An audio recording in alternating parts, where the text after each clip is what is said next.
Can you believe that it was 7 years ago that DayZ Standalone first hit our shelves? This was the year that twerking and selfies were introduced and became cultural phenomenons.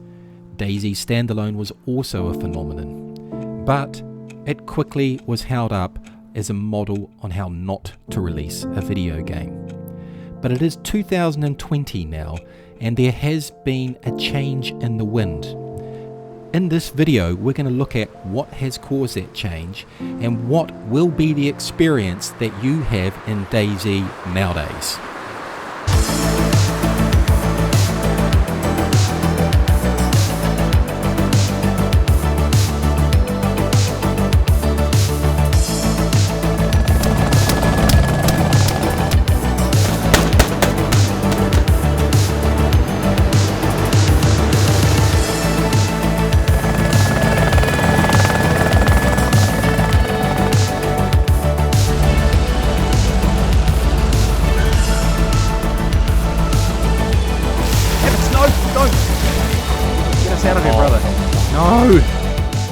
Hello everyone, my name is Matty Mojo. Thank you for watching. Don't forget to like and subscribe, and I do have a Twitter and Discord as well. Let's get into some recent reviews. This game started in development a long time ago, and it's really gotten nowhere other than being a shameless cash grab. Best worst game ever, and after the expansion mod, it brings what should have been given to us over the years previously. For the sake of clarity, I'm doing this when DayZ is in build 1.08. Let's jump back to December 2013 when it was first released on Steam. It got some very solid numbers, and it held those numbers pretty strong right through to about March 2015, but then subsequent to that, DayZ slumped big time, really badly for years. But since about February, March, April of this year, 2020, the numbers have really gone back up. That's interesting, and we're going to look at as to why that is. So, the big question is, what has caused DayZ to claw its way out of the grave? Was it the 1.08 patch, the build that we're currently playing in, or was it something else? Was it DayZ expansion, the mod that has enabled DayZ to stick its skeletal fingers above the soil? I'm happy to say that it was DayZ expansion. Now, my reasoning for that is there is a big DayZ community, and when the mod came out and it included vehicles and helicopters which were working in the game, word spread, and that word spread to YouTubers. Tell it's a bad helicopter, naughty helicopter. Yeah, find out! Find out! Right in front of me, dead ahead, dead ahead. Videos started to be created, good content came back, and just like that, DayZ was back. But for me, anytime you come up with an answer like that, it actually begs another question. And that is DayZ now two different games? Is it DayZ official and DayZ modded, or for want of a better word, unofficial? They are hugely different experiences, and that's what I want to tell you about in this video, is what it's like to play DayZ nowadays, and if you do jump in on play, what version should you play? What's the best experience that you're going to get? So let's jump into it. I'll start off by saying I'm not going through all the mods in the game. There are way too many of them. I want to look at the two different experiences that you can have. Let's look at official DayZ to start with. The experience really hasn't actually changed that much for quite some time. Bohemia, that is the developers, have eventually done not a bad job on a very solid, massive map. It is immersive survival experience. It's pretty hardcore. It was always meant to be that. Let's make that very clear. The guns, the animations, the sound, all these things are very, very well done. The loot spawns, the dynamics of the game, the way they get you to flow from the coast inland, all these things are done well. However, the truth is, in the long term, DayZ official is a terribly frustrating game to play. The average compelling YouTube clip that you watch is not the normal pattern of play that players go through. It normally takes this format. You spawn on a beach, you will open hundreds if not thousands of doors for pretty poor gear. You'll probably die from an unknown headshot and then you have to start over. Or after you've done that several times and you know that you're not going to stand running around on the beach anymore and just get shot, you tend to run inland and essentially, once you've played the game for a while, live off apple trees. You hide from rain squalls because the dynamics of rain and cold are so brutal. And if you are able to survive, 75% of your gameplay in official is simply just running around an absolute massive map. It is a formula that for modern gamers just really doesn't wash. Don't get me wrong, the hardcore official DayZ servers do bring an element of real survival. You will get heart-stopping moments where you fear like you've never feared in any other game about the loss of your life.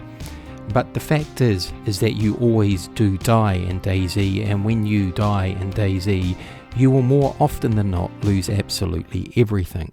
Now that is a formula about the game that they're very open about, but for many people, it probably leads to just a generally very frustrating game, and that has always been the major bugbear that they have never quite overcome.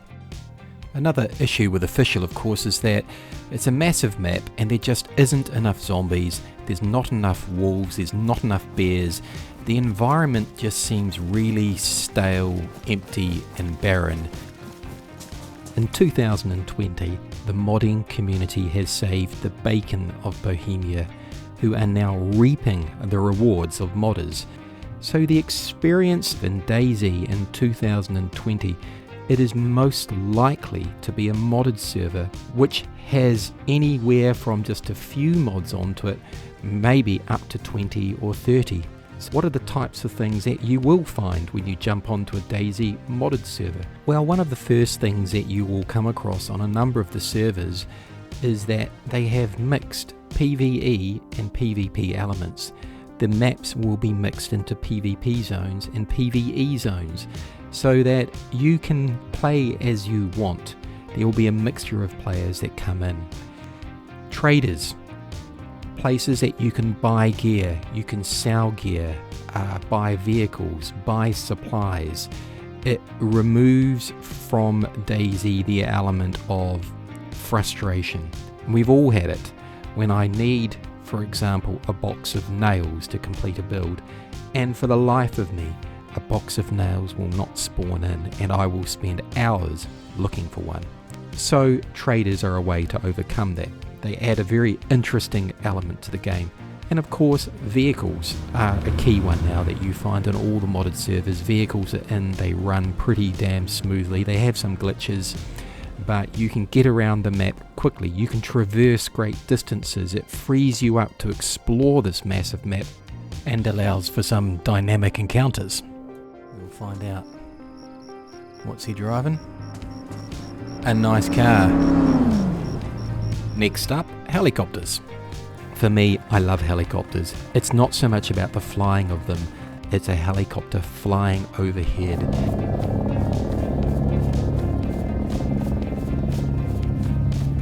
It's the aerial view of a map. It really brings something to the game, and you see that in a lot of the videos that YouTubers are putting out now.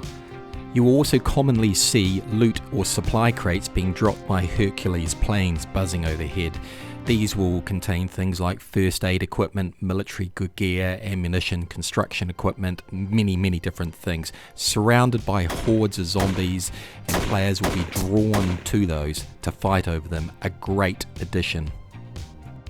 And of course, one of my favourites is challenging zombies. You actually get genuine hordes on some of these servers because the zombie rates have been hugely increased.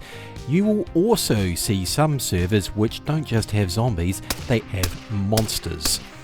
I mean genuine monsters that will scare the living shit out of you. You can have increased animals, and by that I mean more bears, wolf packs, many more of them, as opposed to just being 3 or 4 or 5 wolf packs on a map. There might be 30, and these wolf packs can be big, maybe up to 10 wolves. Very challenging. You actually changes the way you think about going into forests. Building mods. Building's a big part of DayZ nowadays, and on official you do see buildings, they tend to be quite small, and if you've got the right equipment, quite easy to raid. What you tend to see on unofficial servers, of course, is much easier building packages and mechanisms which allow you to build wild, wondrous bases, and even bases which have really nice display cases and just genuinely look really nice. Another extremely common feature is storage mods. Backpacks can carry more, chests hold more, you can just generally carry more weight, there's more gear, more pockets. That means you can do more in the game. It makes a big difference to gameplay. Player spawn or respawn mods. These are mods where if you've died, you actually get a choice to a degree of where you want to spawn. This is quite a game changer to a map, meaning that you do not need to run for 30 minutes to try and get your gear back. It just makes the gameplay a little bit easier. Another mod you often see is just spawning with more gear. You can actually spawn in some servers with a fully geared character, and those obviously PvP servers primarily, just to really get you into that gameplay. If you like shooting guns, you like shooting other players in DayZ, then definitely there are some modded servers there that will suit you down to the T. So if you have not played DayZ standalone recently, the number of modded servers out there could be rather intimidating. But the implementation of the DayZ standalone launcher is a groundbreaking change. You can jump onto a server, you can click a server, it will immediately put up onto your screen saying you do not have certain mods. You then jump on, you click a button, and it will subscribe you to the mods and download them for you, and then you can just jump into the server. It really takes the pain away. Once you get the hang of it, it is an easy tool to use and makes jumping into most servers pretty damn seamless. So I generally think that nowadays the DayZ standalone official servers are not that appealing. DayZ standalone official has become merely a baseline environment type game, a dynamics, a structure that you need to survive in. It is incomplete in itself, and the mods have just made a completed game.